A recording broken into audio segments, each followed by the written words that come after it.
राष्ट्रसंत श्री भय्यू महाराज यांना मी विनंती करते की त्यांनी मशाल पेटवून या कार्यक्रमाचा शुभारंभ करावा।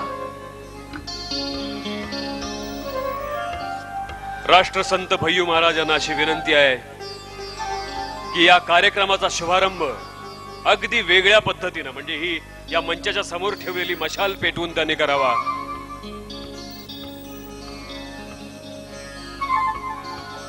आणि एका नवीन इतिहासाला सुरुवात करावी। मित्रांनो, आपण सगळ्यांनी जोरदार टाळ्या वाजवायच्या आहेत। या एका मोठ्या ऐतिहासिक क्षणाचे आपण साक्षीदार झालेलो आहोत।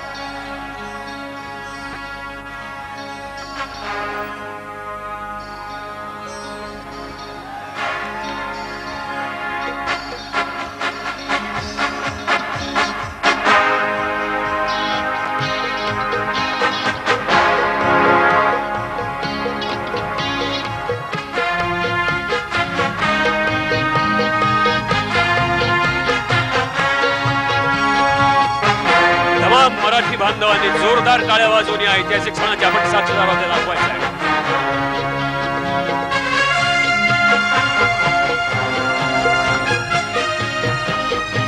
या कार्यक्रमाचा शुभारंभ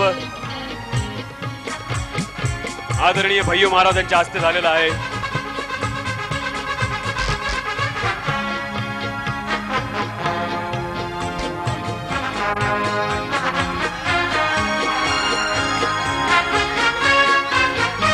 या कार्यक्रमाचा शुभारंभ झालेला आहे, पण आपण अजूनही पुन्हा एकदा घोषणा द्यायची आहेत।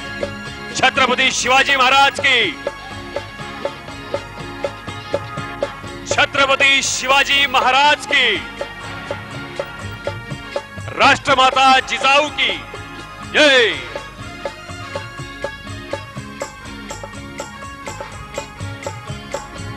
नुसतंच मनोरंजन यानं आयुष्यात काहीच भागत नाही, तर त्याआधी थोडंसं प्रबोधन सुद्धा असावं लागतं। त्यासाठी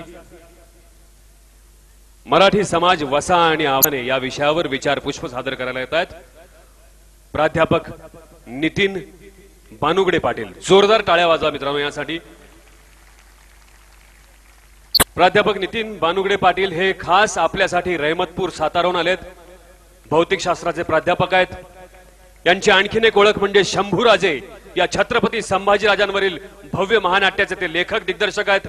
जगातील सगळ्यात लहान वयाचा महानाट्यकार म्हणून त्यांचा गौरव झालाय। यासाठी मित्रांनो आपण टाळ्या वाजवून त्यांचं स्वागत करूया। इथे प्राध्यापक नितीन बानुगडे पाटील।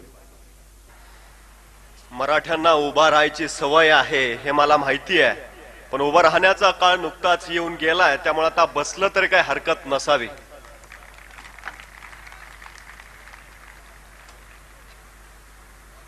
खर तर आमच्या रक्तामध्येच उभा राहायची सवय आहे, कारण आमचे बापजादे गड तटा बुरुजावर राहून शत्रूच्या सैन्यापासून आमचं संरक्षण करण्यासाठी खडे ठाकले होते। पण शत्रू आता इथं येणं शक्य नाही, कारण तमाम मराठ्यांचं माणूसबळ इथं एकवटलं असताना तेवढी छाती कुणाची होईल असं अजिबात वाटत नाही। जिच्या कुशीतून स्वराज्याचं देखणं स्वप्न निर्माण झालं त्या राजमाता जिजाऊ, ज्या महापुरुषानं हे देखणं स्वप्न सत्यामध्ये उतरवलं ते राजा शिवछत्रपती, ज्या वारसदारानं हे देखणं सत्य आपल्या खांद्यावर लिहिलं पेललं ते राजा शंभू छत्रपती, या तीनही महापुरुषांना प्रथमतः अभिवादन करतो। मी प्राध्यापक नितीन बानुगडे पाटील आज ज्या मातीमध्ये उभा आहे ती हीच माती ज्या मातीनं देवगिरीचं 700 वर्षापूर्वी ऐश्वर्य संपन्न बिलोरी साम्राज्य पाहिलं, ज्या मातीने एका स्वातंत्र्याच्या ठिणगीला इथंच जन्म दिला, इथंच मासाहेब जिजाऊ बागडल्या, इथंच शहाजीराजे रमले आणि हीच स्वातंत्र्याची ठिणगी शिवनेरीवर गेली आणि शिवनेरीवर एका दिव्याच्या रूपानं प्रकटली। तोच दिवा पुढे सह्याद्रीचा छावा झाला। आज त्याच मातीमध्ये पुन्हा एकदा उभा महाराष्ट्र एकवटल्याची खात्री होते आहे, हेही तितकंच महत्भाग्य आहे। खरतर सिंहासनाधीश्वर शिवछत्रपती पाठीशी असताना आणि समोर साक्षात देवगिरी उभा असताना समोर अशी गर्दी असली, त्यातनं माणसं जरा दर्दी असली, वर मराठ्यांची वर्दी असली की विचारांची सर्दी होणार नाही याची मला निश्चित खात्री आहे। पण एक काळ असा होता की बोलणारा बोलायला लागला की ऐकणारा माणूस पेटून उठायचा. आता काळ इतका बदललाय की खुद्द बोलणारा पेटला तरी ऐकणारा थंडच असतो. त्यामुळे बोलणाऱ्याला काय बोलावं हे कळत नाही, तर ऐकणाऱ्याला आपण काय ऐकतो आहोत हेही कळत नाही, तर काय काय ऐकणाऱ्यांना आपल्याला कळत नाही हेच कळत नाही. त्यामुळं मोठानी घोळ होत असतो. खरतर इतिहास घडवणारी माणसं इतिहास विसरू शकत नाहीत आणि इतिहास विसरणारी माणसं इतिहास घडवू शकत नाहीत. हा एक इतिहास आहे. निरक्षर मराठ्यांचा इतिहास सुवर्णाक्षरांनी लिहून ठेवावा इतका तेजस्वी आणि ओजस्वी इतिहास याच मातीत घडला. मात्र साक्षर मराठे त्यापासून बेदखल राहिले, ही आमची शोकांतिका आहे. खरतर ज्या मातीमध्ये आम्ही राहतो ती माती नेमकी कशी आहे, ज्या महाराष्ट्रामध्ये आम्ही राहतो तो महाराष्ट्र नेमका कसा आहे. खरतर महाराष्ट्र म्हणजे मराठी मनांचा मावळ मातीचा महाराष्ट्र, भक्तीच्या ऐलतिराचा शक्तीच्या पैलतिराचा महाराष्ट्र, मातीत धुमसणाऱ्या तेजोमय रक्तीला कुमकुम करंडकाचा धगधगता इतिहास उरात घेऊन पेटणारा महाराष्ट्र, पोलादी छताडातल्या जीवाला पेटवणारा महाराष्ट्र, गरजा महाराष्ट्र माझा अमृत स्वाभिमानी मराठ्यांचा अभिमान, ज्वलंत आणि जिवंत ठेवणाऱ्या जगदंबा पोत उरात घेऊन घोंगावणाऱ्या वादळाचा माझ्या शिवबाचा महाराष्ट्र.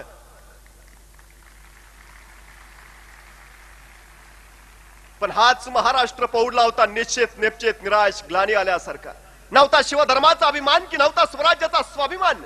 कचतील यवनांच्या पुढे मराठा दिल व्याकुळला होता आणि अशाच वेळी घुमला एक विजेचा लोळ सह्याद्रीच्या दऱ्याखोऱ्यात. आणि जे झोपले होते ते खाडकन जागे झाले, जे जागे होते ते उभे झाले, जे उभे होते ते चालते झाले आणि चालणाऱ्यांच्या खांद्यावर स्वराज्याचे निशाण आले.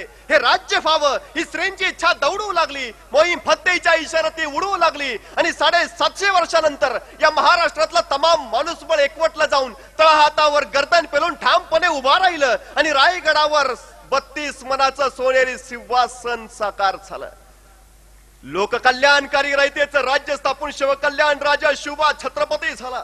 सकळ गुणमंडित अखंड लक्ष्म्यालंकृत राजकार्य धुरंधर श्रीमन महाराज राजाधिराज छत्रपती शिवाजी महाराज. ही किलकारी रायगडाच्या कणाकणाला, मराठ्यांच्या मनामनाला आणि काळाच्या क्षणाक्षणाला भेदून गेली आणि खऱ्या अर्थानं रयतेचं राज्य अवतरलं. कष्टकऱ्यांचं, कामकऱ्यांचं, शेतकऱ्यांचं राज्य या मातीमध्ये उभा राहिलं.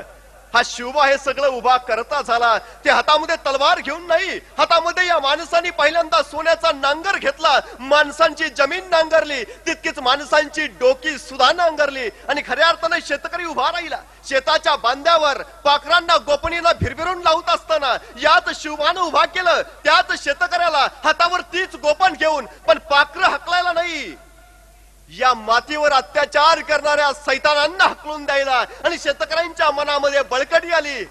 अरे ज्यार्थी आपण शेताचं राखण करू शकतो त्यार्थी आपण या मातीचंही राखण करू शकतो. शिवबा चुलीपर्यंत पोहोचला, घराघरापर्यंत पोहोचला, दारापर्यंत पोहोचला. माणसांच्या मनामध्ये घर केलं या माणसानं.